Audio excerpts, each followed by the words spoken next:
Said number one, a leader needs unwavering courage. And I don't know if I totally agree with the unwavering part of this or not, because sometimes our courage does waver a little. You know, bend but not break. You know, courage mounts up, and then sometimes we have the doubts that creep in, and we reach a little deeper to find that courage that overcomes our doubts and our fears. So I would probably debate a little bit with Napoleon on this unwavering courage, because sometimes courage does waver. But as long as it stays, as long as in the end there it is to serve you, the courage to do what you didn't think you could do, the courage to step into territory that might be a little unfamiliar, the courage to talk to somebody you don't know, the courage to attempt conducting a meeting, the courage to give your first testimonial, the courage to, solve problems you couldn't solve before, that kind of courage. The courage to stand up when it's sort of dark in your corner, the courage to do it when it isn't going your way, seemingly.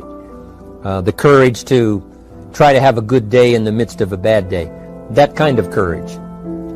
Wavering a little at times, yes, because we all have doubts that attack us. We all have small fears that creep in. That is the nature of life. But that's what faith is all about. That's what courage is all about. To serve us when our doubts will not serve us well. Faith to overcome fear, and courage to overcome our doubts. But that is a good quality, a good attribute for a leader, and that's unwavering courage. Second, Napoleon said self-control. That, of course, is the very essence of life itself, is self-control. Because we all have this warfare going on. You know, it's going on in the world, the warfare between liberty and tyranny. In our own body, the warfare between health and illness. The struggle is on. The struggle between light and darkness. The struggle between good and evil. I call it opposites in conflict. And as soon as you're born into the world, as soon as you find yourself and discover yourself on this spinning planet headed somewhere, you know that this exists. To be a civilized society, we must drive the dark side of our nature into a small corner and let the positive side flourish. Early, we must learn to exercise self-control. Power is a wonderful thing, but it must be exercised properly. It must be exercised to benefit and not to destruction. So self-control is certainly necessary to be a strong leader, so that you can become the best example. The example of having your temper well managed, to having that dark side of your nature under control. The best example of choosing wise words and not being careless, that kind of control. Control of your appetite, control of your desires, so that they fit into the positive side of life and not the negative side. Self-control, very important. Then he said a leader must have a keen sense of justice. How very true. Justice we become familiar with, even when we're small. When certain things that happened or were done to us that something told us that wasn't right. Someone did us wrong. We have that sense of right and wrong, and it starts very early. Then we have to have that sense of utilizing what's right and what's wrong so that we develop this sense of justice, this sense of being fair, this sense of being on the positive side, on the right side. To minimize a person's mistakes, they need to have this sense of justice. We have to have justice when we're building an organization. What's fair, what is a good balance. The marketing system that Mark put together has to be fair for everyone. If you have a customer and you take care of that customer, someone else cannot come along and take that customer. The same is true with the distributor. Certain rules and regulations, so that all of us have a chance to fit within this framework of fairness, justice, and what's right. Otherwise, enterprise cannot work. Otherwise, we have what we call, in a political sense, anarchy, where there is no justice, when might is the order of the day, power is the order of the day, not the law, not the rule, not what's right, but power. And we would all dismiss that. It's been a catastrophe in the last 6,000 years, the governments that resorted to power instead of democracy, that resorted to intimidation instead of freedom.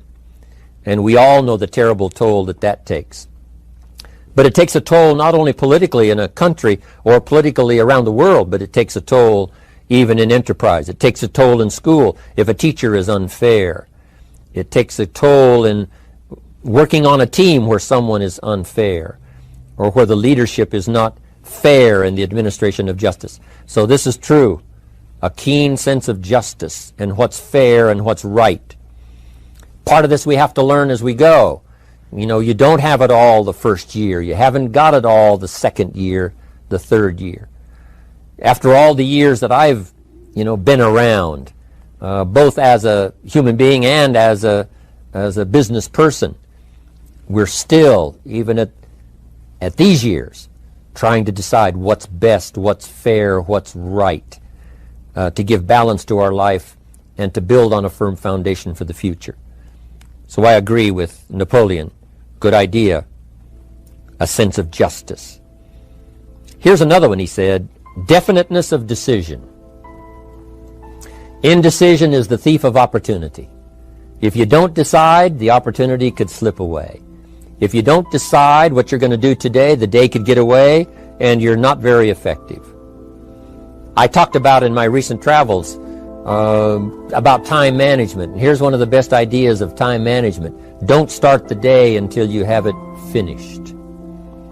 Is it possible to finish the day before you start it? And the answer is yes. If you don't finish it to the best of your ability, have some idea, some good plan, sure enough, the day escapes. And in the morning you say, let's see, what should I do now? In the afternoon you say, hey, time's getting away from me, what should I do now?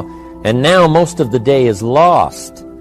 Most of the day escapes not being utilized and doesn't work for you simply because you didn't make those decisions early, at the early part of the day. The decisions we make in the early part of our life sometimes last for a lifetime. The early decisions that you make about what you're going to do with your life as far as Herbalife is concerned, those decisions are vitally important. If you neglect them and don't make them, sure enough, the time passes and the opportunity sometimes is diminished, and sometimes you spend a lot of time now catching up simply because you didn't make those early decisions. So it's the decisions at the first of the day, it's the decisions at the early part of the month, it's the decisions at the early part of the year that greatly determines what kind of year you're going to have. The decisions you make in the early days of your marriage, sometimes those are the decisions that affect the marriage for a lifetime. The decisions you make at the first chance you see opportunity, those decisions, what you're going to do with it, how far you're going to take it, what it's going to be meaning to you in the years to come. Those early decisions are vitally important. Then we need decisions to correct poor decisions, to overcome our mistakes. It's possible, of course, for all of us to make unwise decisions. And at the end of 1 year, at the end of 1 week, 1 month, or at the end of a few years, we say, that decision cost me too much. Cost me a lot of time, cost me a lot of money, cost me maybe a good relationship, cost me a chance to be productive. But as long as you're alive, there's still a chance to use new decision power to correct the mistakes of decisions that were bad in the past. All of us have the opportunity to do that, but I think Napoleon was right here too. You got to be definite in making decisions so that the opportunity doesn't pass you by. Take advantage. Here's the next one. Napoleon Hill said, a good leader has definite plans. How important that is. And of all the years, I think, to cash in on Herbalife's momentum and make some plans for the future, this has got to be one of the greatest years.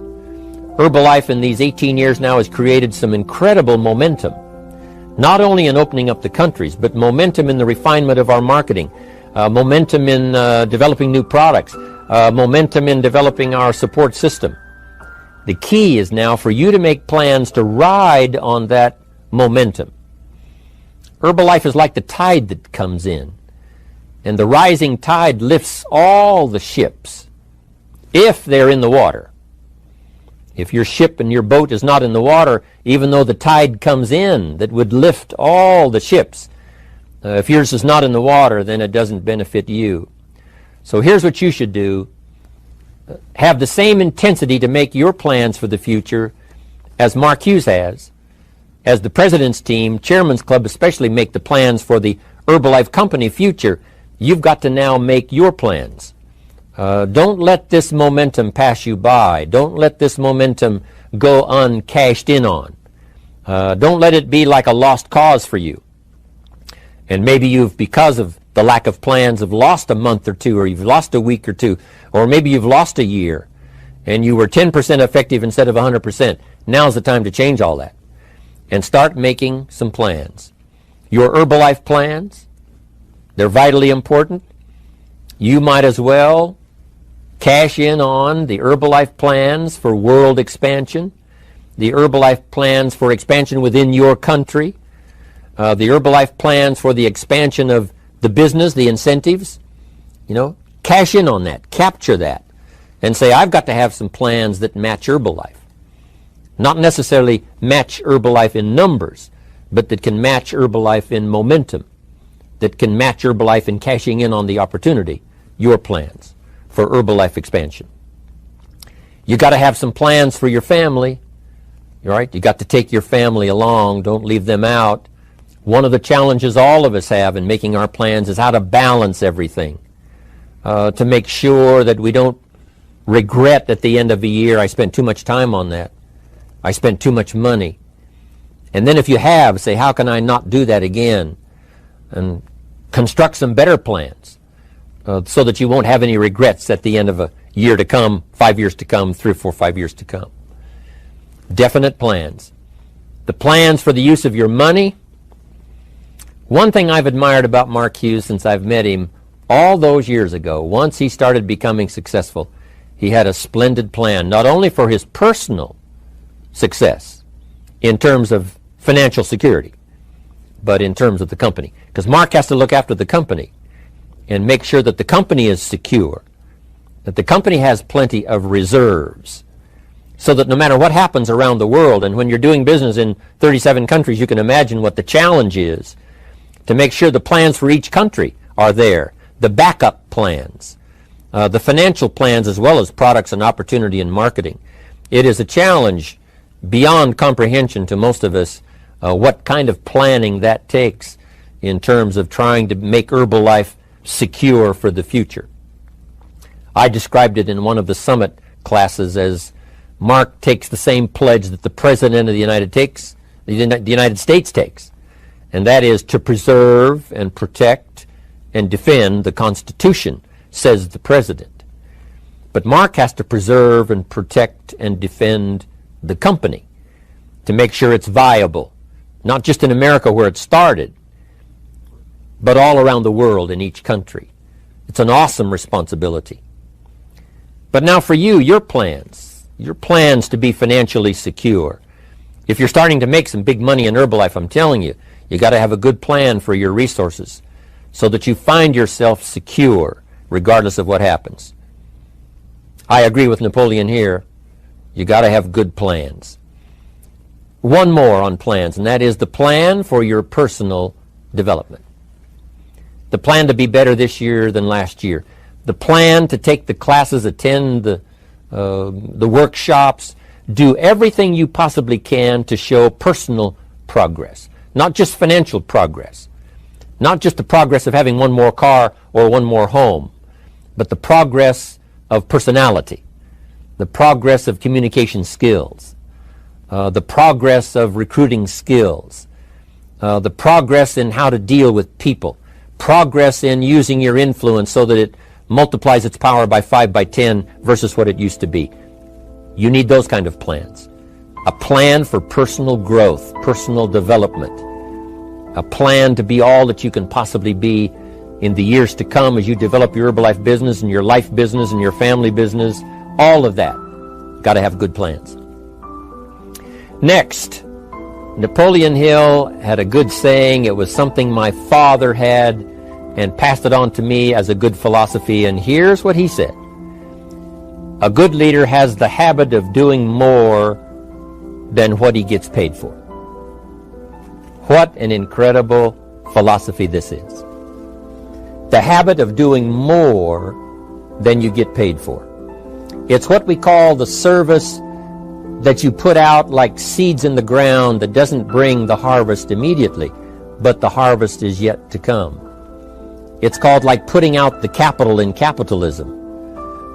Doing more than you get paid for means that you're getting ready for the next move up. Because if you do more than you get paid for, you've made an investment. The average person might think if I do more than the company requires, then they're ripping me off. I'm not getting paid for that extra time, that extra attention.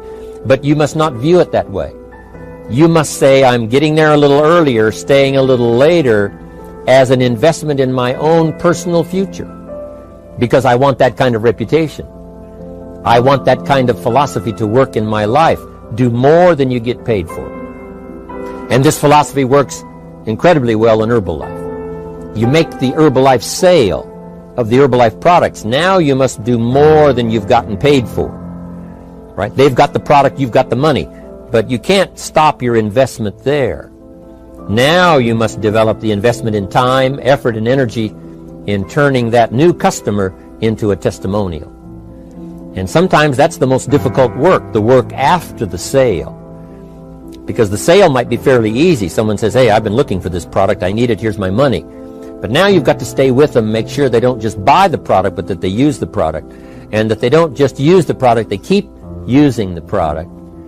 That's the work after the sale. But if you learn to make that kind of an investment and do more than you get immediately paid for, the payoff in the future can be fantastic. Because as we all know in Herbalife, what really pays off is not a sale of the product. What really pays off is a testimonial. A testimonial that gives you more sales than you can keep up with. A testimonial that takes you places you could never go by yourself, introduces you to people you'd never see on your own. That kind of investment is so powerful. So you do more than you get paid for up front. It's happened for me, making the investment. When I first started lecturing 36 years ago, I talked to high school classes, college classes, service clubs, and I gave it all away. I went and talked for free. Someone said, Mr. Rohn, would you come and do this breakfast talk? I said, sure. Could you do this luncheon talk for this service club? I said, of course. And all of that in the beginning was for free. Primarily because I'd made my fortune. I didn't need the money, but I did it for free. But look what it's made for me by giving that kind of service in those early days. And finally it led to business and led to an enterprise. And I was giving the seminar all those years ago here in Los Angeles, and Mark Hughes was in my audience. So what you don't get paid for, don't worry about that. Just render the service with the vision of the future that it'll come back multiplied if you have this kind of habit, this kind of philosophy. Next, Napoleon Hill talks about personality. You need a pleasing personality. There's many parts to your personality. One is your working personality. The kind of behavior, the kind of attitude that you need, especially in the public. Some things you can kind of get by with, being a little careless, maybe in private, but in public, where it counts so much in your paycheck, it counts so much in building your business for the future, your own personality. But here's what you also must remember. You develop your personality in private so that it serves you well in the public. Sometimes we get the mistaken idea, I can be careless with just these few and be more careful when I have 1,000. But see, that doesn't work that way. Careless with a few, sure enough, that will creep into your presentation for 1,000 people. Here's the best practice, and the Herbalife opportunity in our marketing systems gives you the best chance to do that. The influence you have one-on-one, that's what really counts. You say, well, I'm only talking to 2 people, it doesn't matter much. That's when it really matters. Because if you'll practice well there, using your personality, using your influence, to get someone's attention, to get them to listen, to get them to participate, the kind of personality that someone says, I'd like to be around this person. They're unusual. They're not like the average person I meet on my everyday experience. That kind of personality. But you've got to practice it behind the scenes. You've got to practice it one-on-one. And if you're effective one-on-one, 1-on-3, 1-on-5, I promise you, that will get you ready to now perform with the kind of personality, the kind of charisma that wins people when you're in front of 500 people, 1,000 people, 5,000. So this is a good point, working on your personality. Here's the best gift you can give someone, and that's the gift of attention. Attention is so powerful. When I was a young man, I met Nelson Rockefeller, one of the richest men in America at that time. He's gone now, but he was a unique individual, ran for vice president of the United States. And I had a chance to be where he was holding a press conference. And I got close enough so that when he walked out, I had a chance to step up, right, when security was not all that severe in those days. And I had a chance to put out my hand, shake his hand, and say, Mr. Rockefeller, my name is Jim Rohn. And what I remember most was the attention he gave me. With the lights of the cameras around and everybody all around, he looked right at me and said, Jim Rohn, where are you from? I said, Idaho. He said, I really like Idaho. It's one of my favorite states in all of the country. And for just a few seconds, he gave me his attention, shook my hand. I'll never forget the handshake, right? One of those multi-million-dollar handshakes. But I'll never forget that personal attention he gave me, just for a few seconds. It was powerful. Made an impression on me that's lasted until this day. That's why I remember to tell the story. So, same thing you can learn to do. Utilize your personality, utilize your influence, give people the gift of attention. Here's the rest of my list now as we finish up. Next, Napoleon Hill said a leader needs sympathy and understanding. We have to develop that early in our lives. All of our lives, we have to look at those that are less fortunate than we are. Those who need a helping hand, and especially now we learn to look at those who need an opportunity, those who need a change in their health, those who need a change in their life and in their lifestyle. It's this kind of sympathy and understanding that drove Mark Hughes to construct the company. It took that kind of understanding, that kind of sympathy, that kind of deep emotional feeling. Then Mark understood what it meant to be poor. He understood what it meant not to have. He understood what it meant to be short on finances, on resources. He understood what it meant to lack, a full formal education. He knew all of those lacks. And instead of crying about it, he said, what I will do is change it for myself, and then I'll help other people that have the same challenge. Lack of education, lack of the money, lack of the resources, lack of good health, faced with all kinds of difficulties they can't solve. I'll get mine solved, and then I'll be strong enough and have the skills to where I can help other people. That kind of leadership quality is so powerful. That kind of understanding. Here's the next one. A leader must have, Napoleon said, a mastery of the details. How very true. All can be lost with just a couple of missing details. On the trip to the moon, everything has to work, right? There's several thousand moving parts. There's several thousand pieces to the project of getting to the moon and coming back, and all of them have to work. You can't have 10% of them working, 90% or 80%. They've all got to work. And then there's the backup systems for something if something goes wrong to back it up. That kind of mastery of detail is so vitally important. But here's what else to remember as far as Herbalife is concerned. The drama is in the details.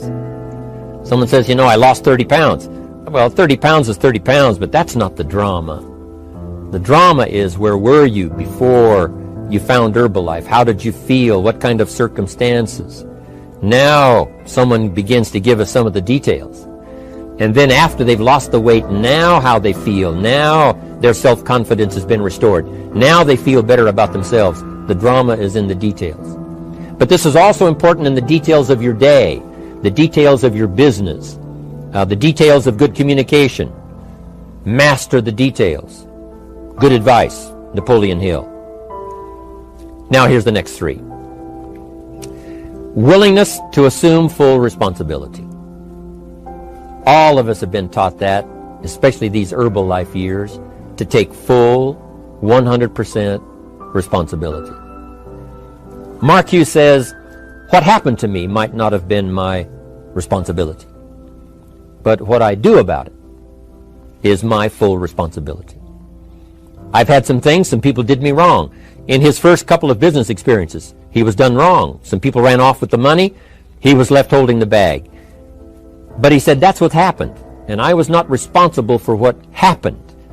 But I am responsible for saying to myself, now, what am I going to do about what's happened? If a hailstorm destroys the farmer's crop, he wasn't responsible for that. But his responsibility now begins when the hailstorm is over, when he asks the question of himself, what should I do now? Now that this catastrophe is over, now that the damage is done, now what should I do about it? And a philosophy I've taught all these years, it's not what happens to you that determines your future. It's what you do about what happens that determines your future. And this is a major part of it, accepting full responsibility. If you've got an organization, you're conducting meetings, and you're the leader, the responsibility ends with you. Someone else may mess up, make some mistakes, still your responsibility. Some things over which you have no control, understandable. But what you do about it now, how you fix it, the diplomacy you use, the strategy you use, that's the kind of responsibility now that depends on you. Also, you've got to be responsible for your future. Nobody's going to fix it. No one else is going to design it. No one else is going to come along and say, hey, I will make sure it all works well for you. You've got to take all the input. You've got to take all the testimonials, all the teaching, all the training, all the influence. Then you've got to have the responsibility of designing your life. You can design a life of prosperity, or you can design a life just to coast and get by. The responsibility belongs to you. Now here's the last two. Next is cooperation. One of the great things we learn in Herbalife is how to cooperate so that we take advantage of each other's ideas, we take advantage of each other's input, we take advantage of each other's enthusiasm, we take advantage of each other's testimonial, and we take advantage of each other's willingness to grow. That kind of cooperation has built Herbalife. In those early days, Mark got the group together. Jerry Shatanovich, Doug Stuntz, the rest, and made some plans to cooperate. Said, no telling what kind of powerful meetings we can have if we work together. No telling how many people we can affect, even right away, if we work together. You do this part, you do this part, I'll do this part, we'll make it work together, and we'll get the ball rolling. There's an ancient phrase that says, if two or three agree, nothing is impossible. If they agree on the same project, if they agree on the same vision, if they agree on how to get there, I'm telling you, nothing is impossible. Nothing can stand in their way. Just two or three. What's exciting about Herbalife is now we have more than two or three. The president's team now is well populated. Even the chairman's club is growing. The millionaire team is awesome in its numbers as well as in its power. And the cooperation between all of us on the tabulator teams, as distributors, home office, support staff, 15th floor, wherever we come from. If we cooperate, there's nothing we can't do. There isn't anyone we can't touch. There is no country we can't finally get to with this incredible story. Cooperation. That's why I'm here, wanting to do my part, HBN, send out some ideas, give you some notes to take, something to think about and ponder, something to talk about with the people that you associate with and are building your business. That kind of cooperation is going to make this a powerful year.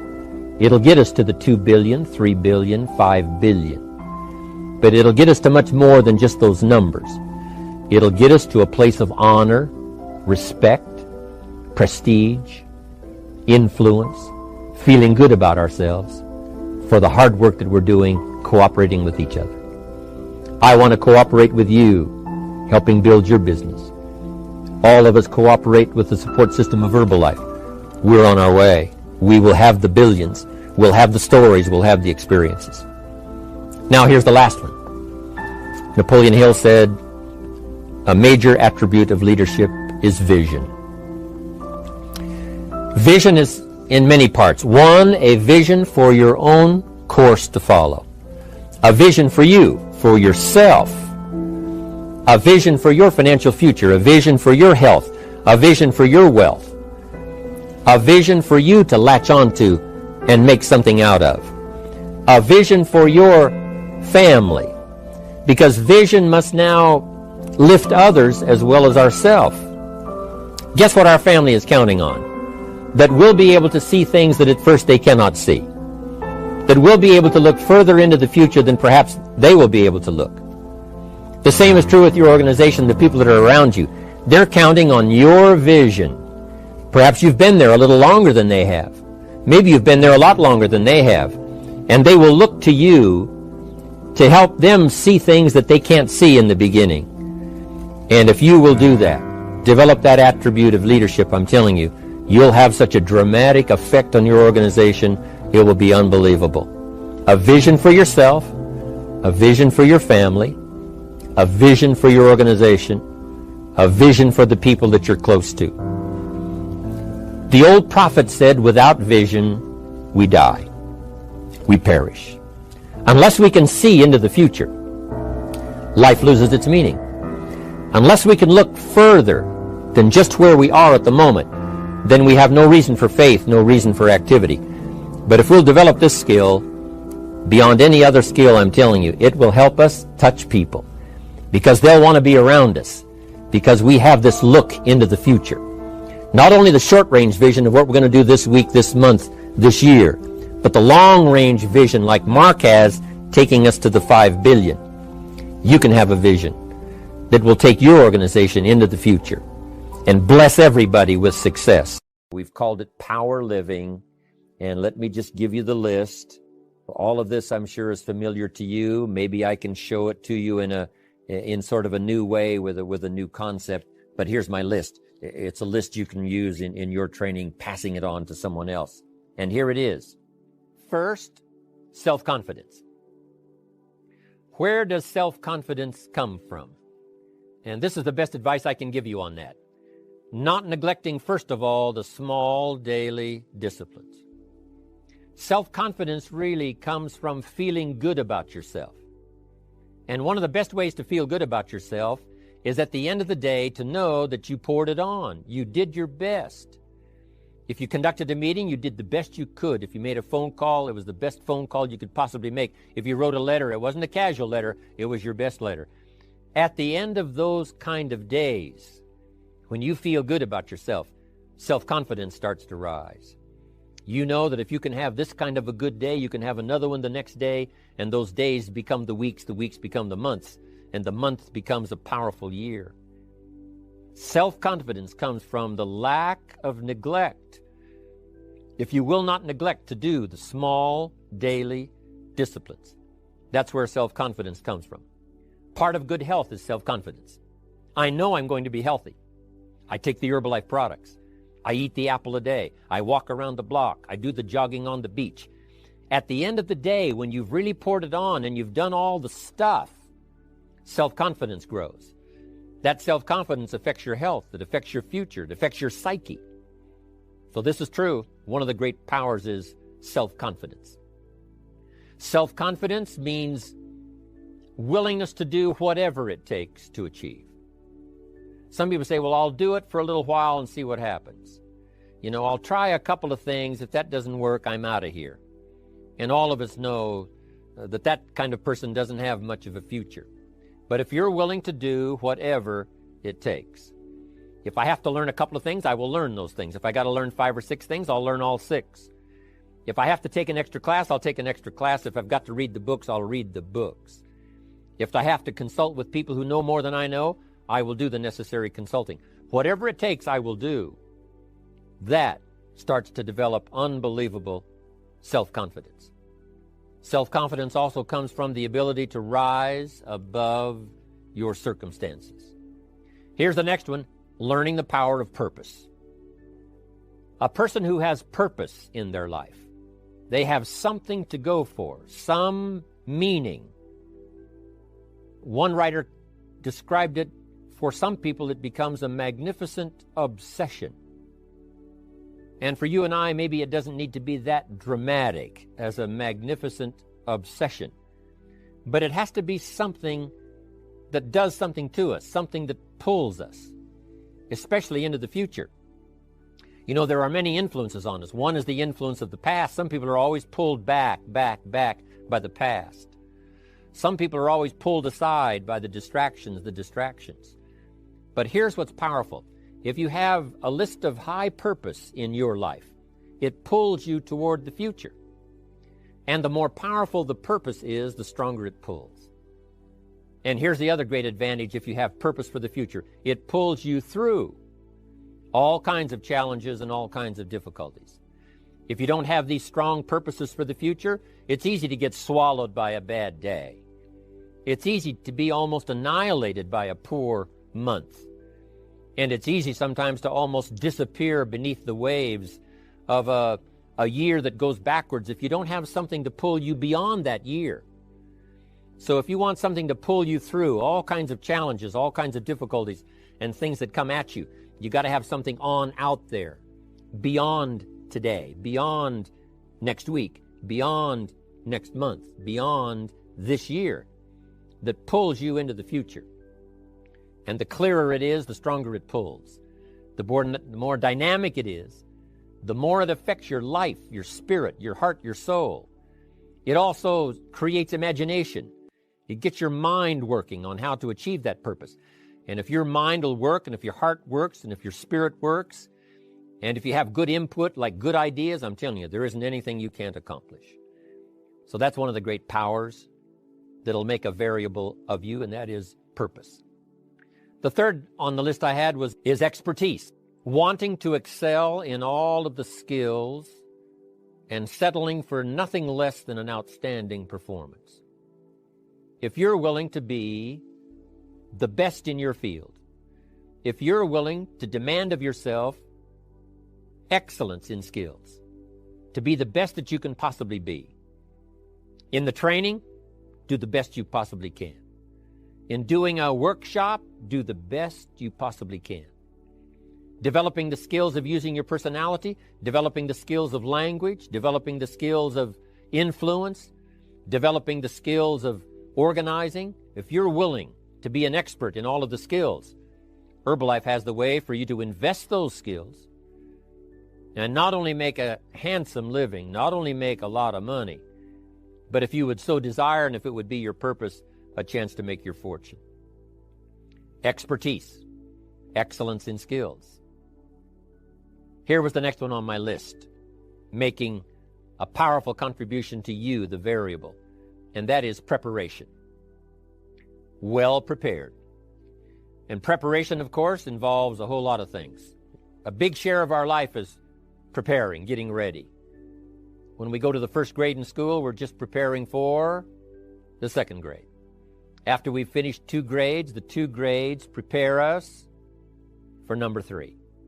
Sometimes it seems like a long, excruciating time. And the time will just seem like it'll never come when we can finally have the performance that we really want. But it takes time to prepare. It takes time to get ready. And the decisions you make in the preparation time, those are the decisions that last for a lifetime. Preparing to have a good day. It's that preparing, maybe the night before, maybe the couple of days before the day that you're going to put everything together. The preparation for a meeting means that you've taken it serious. The preparation for doing a workshop means you're serious about the workshop. You want to make the best contribution. That kind of preparation is important. But here's preparation that's very vital, and that is to prepare yourself for success. Life seemingly does not wish to waste success on the unprepared. Life says, why waste a fortune on this person? They're not prepared to do the right things with it. They're not prepared to use it wisely.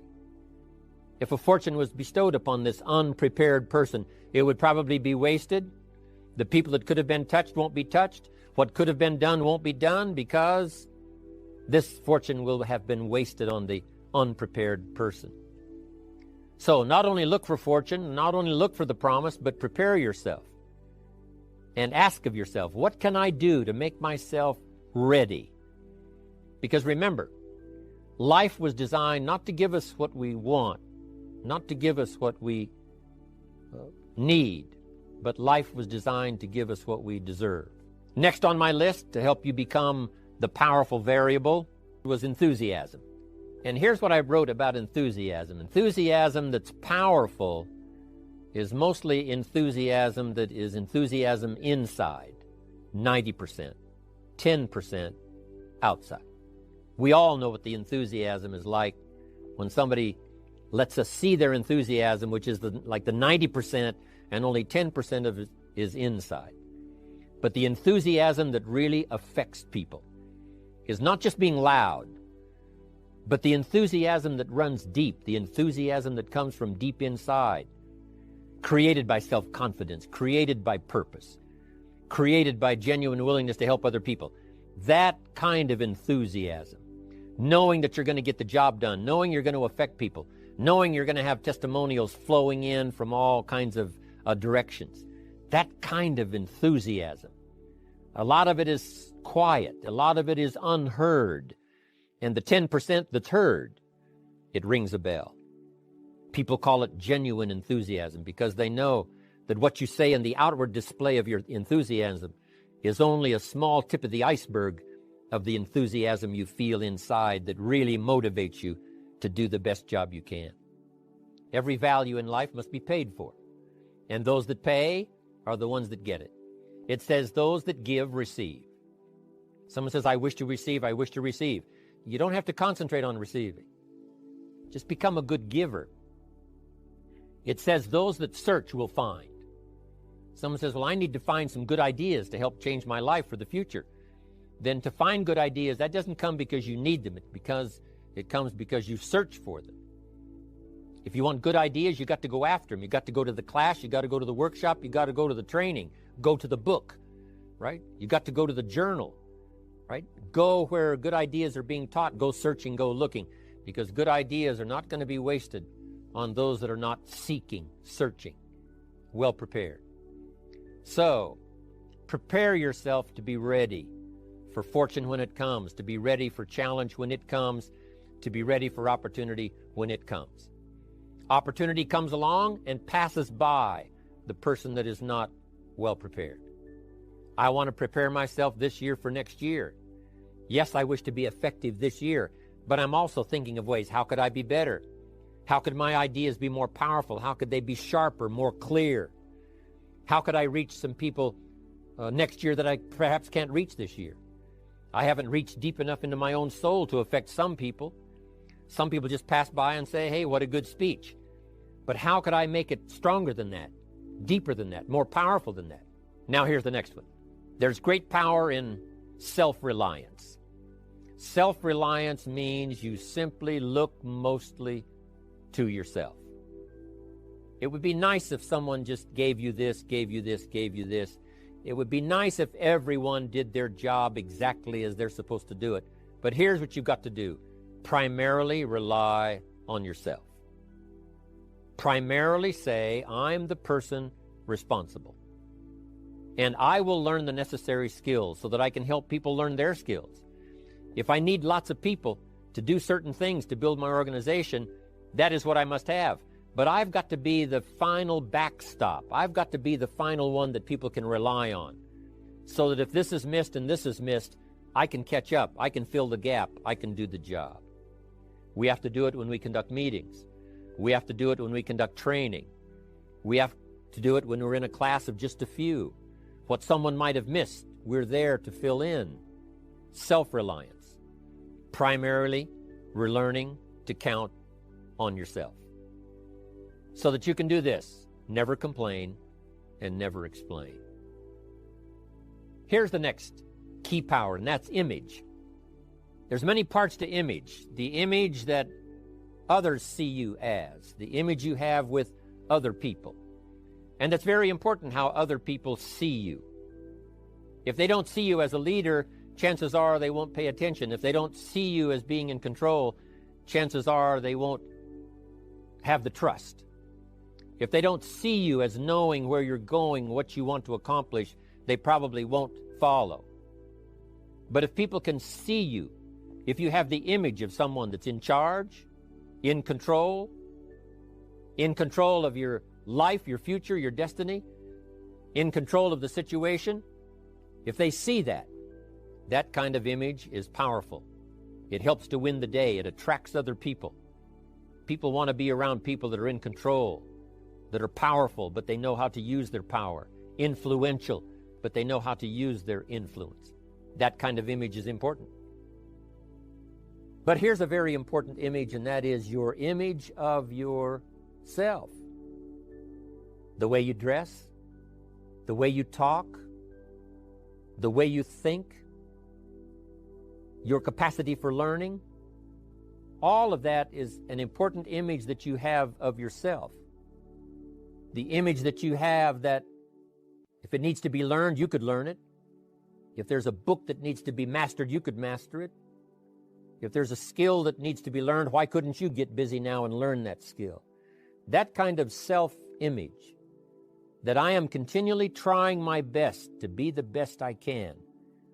Because one of the most important places you have to look is into the future, yes. You got to look into the past, yes. You've got to look around, yes. But one of the most important places you have to look is in the mirror. You know, how I appear to other people, that's important. But how I appear to myself is the ultimate importance. That kind of image, to where you'll develop the self-confidence, you'll develop the self-reliance. Now here's another one in my rather short list. The next word is character.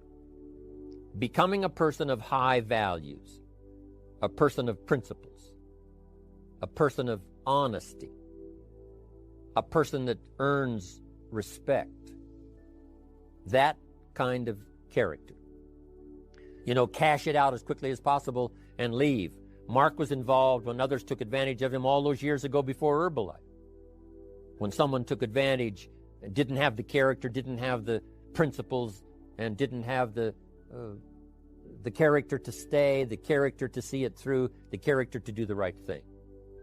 So this is important, to develop the character within yourself, that people see you as honest, as fair, willing to do the right thing, willing to be helpful, but always willing to walk the center line, not to pass the line.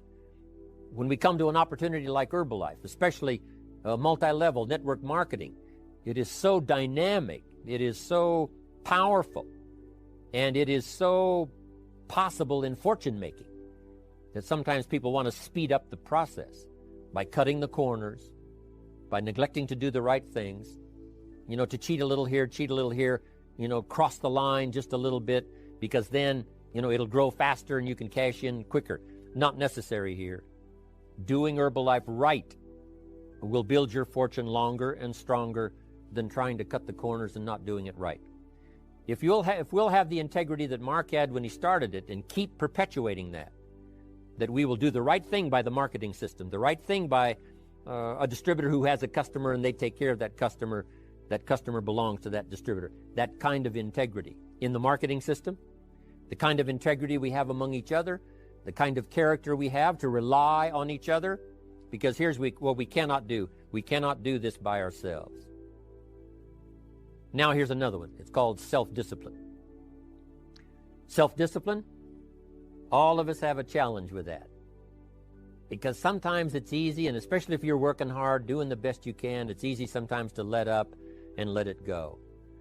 But remember, so many people, especially now that we're as big as we are around the world, are counting on what we do. At home office, they have to be careful. They have to be disciplined. It's easy for the person who ships the product from Herbalife says, oh, well, I'll wait until tomorrow to ship it. And then they go home and sleep like a baby. But the distributor who's waiting for that product doesn't sleep that night. or doesn't sleep when the product doesn't show on time. But if everybody will have the discipline to say, I will do the best job I can. I will make mistakes, of course, because we're all human, but I'll try to remedy those mistakes and do the best job I can. That kind of self-discipline that understands how important your part is in all of the functions that work. Coming to work on the set here, HBN, there's so many people that play a part. And each one of the parts that are played is necessary to put on the broadcast, make it viable, make it real, make it powerful. Any couple of them missing, and it would be a disaster. But all of it put together, and it works like a charm. Each person developing the self-discipline to do their part, do their job. Here's one more, and that is the power of extraordinary performance and demanding of yourself excellent results. If we would ask of ourselves that kind of performance, and you've got to ask it of yourself. You know, I can't ask it of you. I would try to inspire you. I would try my best to share with you what it might taste like, what it's like to finally make your fortune. It happened for me. But here's what you must do. You must demand it of yourself. Society does not demand that you not have a heart attack. But if you want to escape having a heart attack, you must demand it of yourself. Society doesn't demand that you take Herbalife and improve your health. You have to demand it of yourself. Society doesn't demand that you jog around the block every morning. But if you want good health, you must demand it of yourself. Society doesn't demand that you read a couple of books a week and improve your intelligence and your knowledge. That you must demand of yourself. Society does not demand that you build a financial wall around your family nothing can get through. That's not a demand of society. But you must demand it, if you wish it, you must demand it of yourself. Society doesn't demand that you learn a list of 10 skills in order to ensure your own future and the future of your family. Society doesn't demand it, doesn't require it. It is not a law. But if you want the benefit, you must demand it of yourself.